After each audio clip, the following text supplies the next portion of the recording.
Hey everyone, it's Arkondus Gaming. Thank you for tuning into another video. And in today's video, I figured we'd go over a build that I've been having a lot of fun with in the early release beta, and it's a Whirlwind build. Now, I haven't been looking at other builds or other really things online. I wanted to go in blind to see what build I'd migrate towards, and it ended up being a Whirlwind build, so that's pretty fun. And this Whirlwind build is slightly different to what I've experienced before with other action RPGs, just because of just a little mechanic. But we are going to go over that a little bit later. But I figured I'd go into just the points I put, where I put them, and the abilities to choose, and then I'll show you a little bit of gameplay at the end. So it's just going to be really quick. Again, this is the early release beta. A lot of things are subject to change.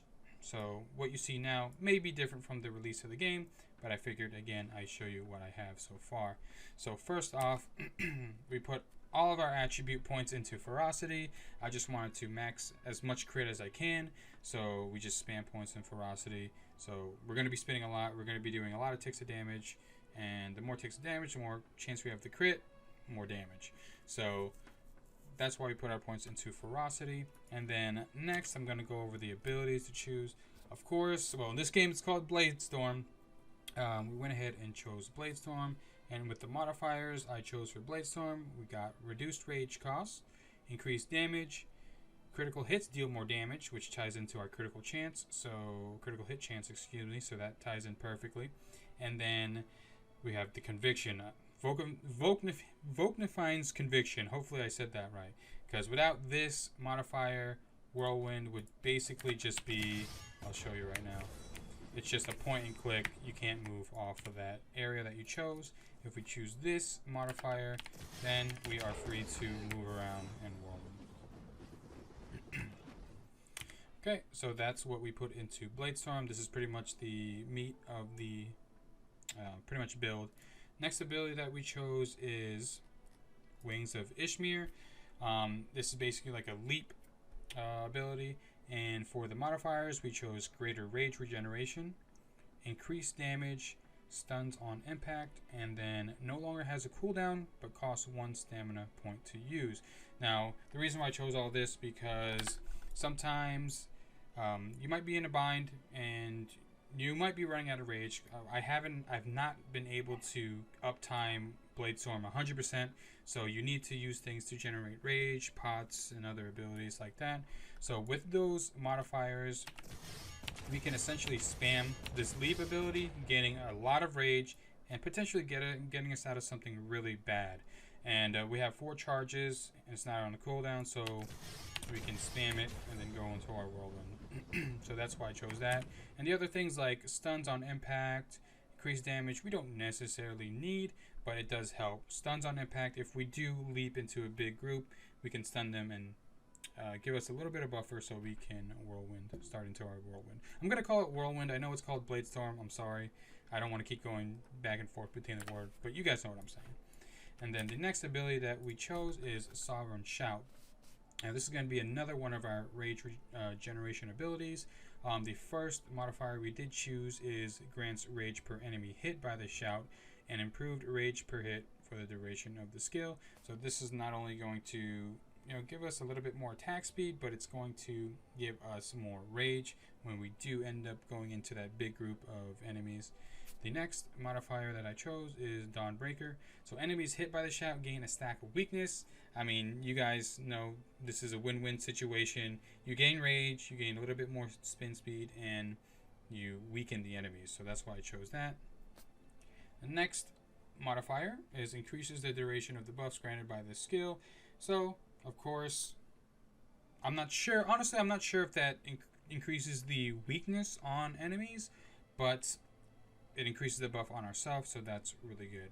Now the next modifier we can choose, this is the one I have right now, increases the effectiveness of all buffs generated or granted by this skill and other skills. So not only are we getting a little bit more when we buff ourselves, but maybe if we get a buff from something else, it's going to help as well. Now, if you are finding yourself dying a lot or you need a little bit more tankiness, you could go into Hold the Line, which grants bonus to all resistances per enemy hit by the shout. So that could make you really tanky if you're going into the higher rifts and things like that. So that's what I have for Shout. Now those 3 abilities are really the core of the Whirlwind build that I have. These next 2 abilities you don't necessarily need, but they're fun to have. Other ability that we did choose is called Bleeding Edge. Now with Bleeding Edge we chose to go with the modifiers for increased area of effect.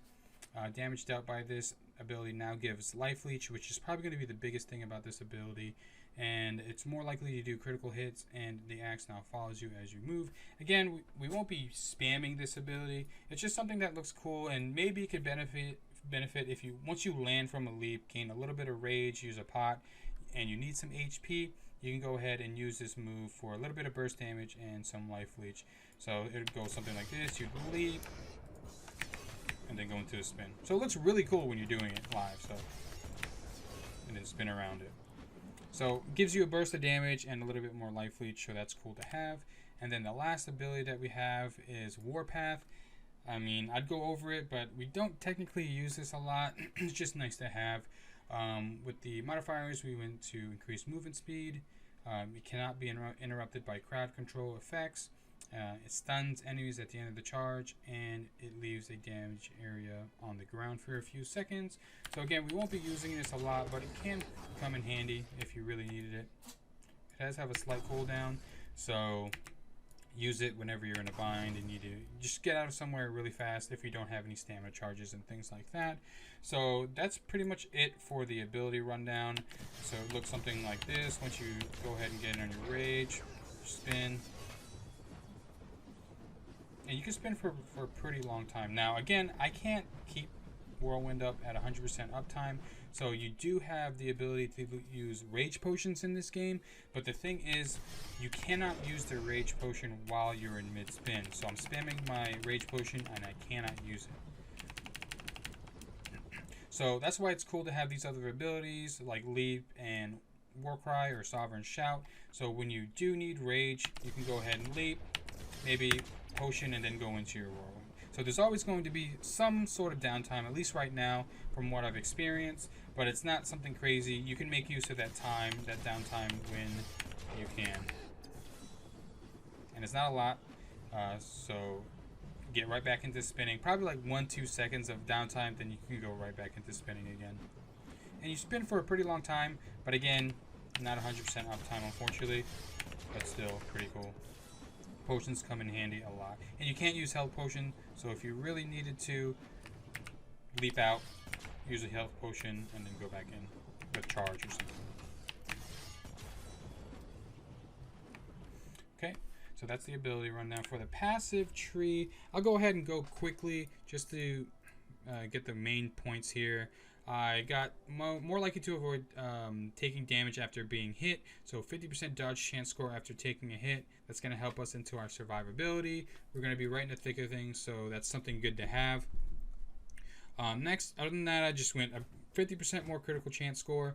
So that's going to help us with our critical chance. The more we crit, the more damage. I mean, you guys know. 25 rage per hit taken. Again, we're going to be in the middle of things. Enemies are going to be hitting us a lot, so we're going to be gaining a lot of rage from just getting hit. So that's also good to have, so we can keep up our Whirlwind.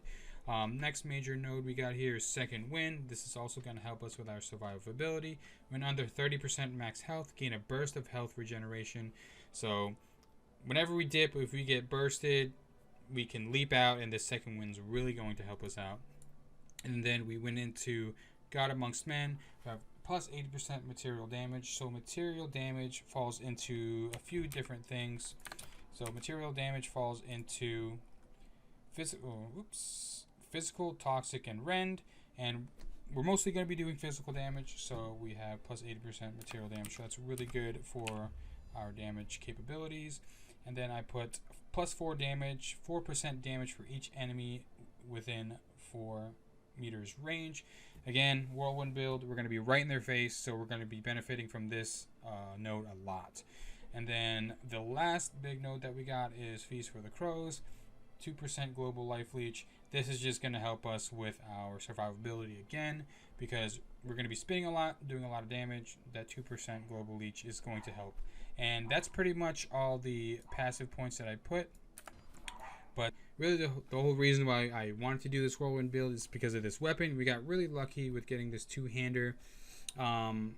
As you can see, great physical damage. This is really the reason why we do so much damage, and the other things on it as well are really good. Now, I haven't really figured out the gem system. I don't really know the names of these gems, unfortunately. I forgot to. I mean, I couldn't. Let's go over here really quick. Let's remove them and see the names of them. So the raw topaz and raw copperstone. Each gem, I mean, I'll probably go over in a separate video, but each gem has offensive, defensive, and support slots, and depending on what the slot is on the item, is what you're going to be benefiting off that gem. But for this, I just tried to go for these gems for just more crit and more rage per hit taken, so those are really good to have, especially on this such a really good weapon. Everything else, I just tried to go to critical hit damage on the rings, more material damage, and whatever tanky stuff I can get on the way. But I'll just show you a little bit of what I've been dealing with. Again, I don't have like the perfect set of items, but this is just what I've been dealing with so far. And I do enjoy that there's 2 shoulder slots and 2 hand slots. I think that's really cool. And then our unique item, really good. But yeah, I figured I'd go ahead and show you my items before I do show the footage. So, alright, let's go ahead and get into the footage, and I hope you guys enjoy. Thank you again so much.